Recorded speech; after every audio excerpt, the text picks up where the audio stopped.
Ce qui se passe un peu au Burkina Faso. Ouais. À un moment, les réseaux sociaux étaient inondés d'images vraiment de massacres de la communauté Peul. Peul, tout à fait.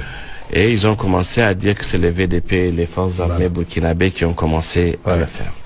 Alors, nous avons évoqué cela chez les étudiants et ils ont bien compris. Et je pense que aujourd'hui sur votre plateau, c'est très important d'en parler. C'est ça. En fait, ces massacres ne sont pas commis par les VDP ni par l'armée burkinabé. C'est des mercenaires qui le font et qui filment et qui les balancent sur les réseaux sociaux. D'accord. Alors, l'objectif, c'est quoi? À un certain moment, les djihadistes ont un problème de recrutement. Parce qu'aujourd'hui, avec la montée en puissance des armées de l'AES, tout à fait. donc ça commence à être très compliqué. Donc maintenant, qu'est-ce que les impérialistes leur ont suggéré? Donc c'est de prendre des mercenaires qui vont faire donc ces exactions, filmer, balancer, pour pousser certains jeunes à se faire enrôler.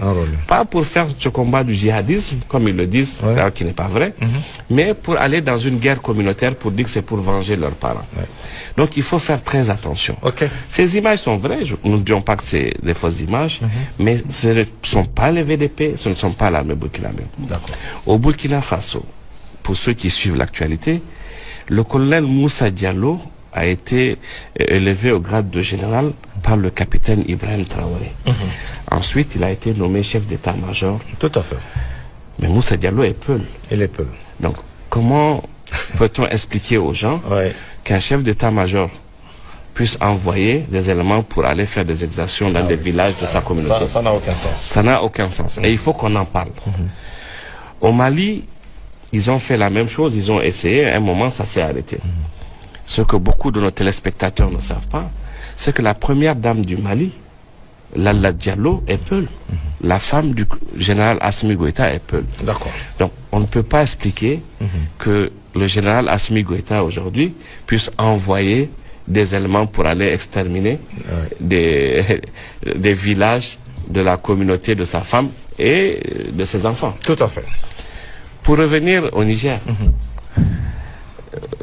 vous avez vu les efforts du général d'armée Abdelmantan. À chaque fois qu'il fait une sortie officielle, il parle en français, il parle en Hausa, il parle en germain et il parle en fulfulde.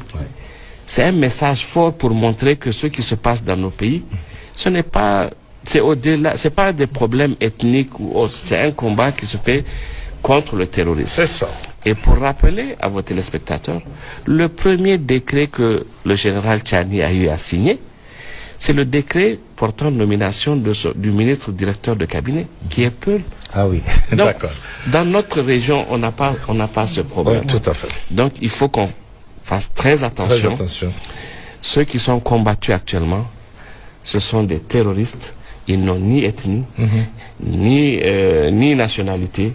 C'est des apatrides que nos armées sont en train d'éliminer. Donc il faut faire très attention.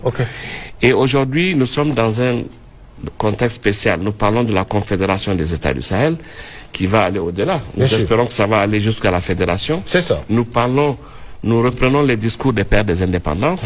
Comment aller vers l'unité africaine, comment aller vers les États-Unis d'Afrique. Lorsqu'on se dit panafricaniste, donc normalement la vision doit être au-delà des considérations ethniques, régionalistes. Il faut voir plus loin. Voilà ce que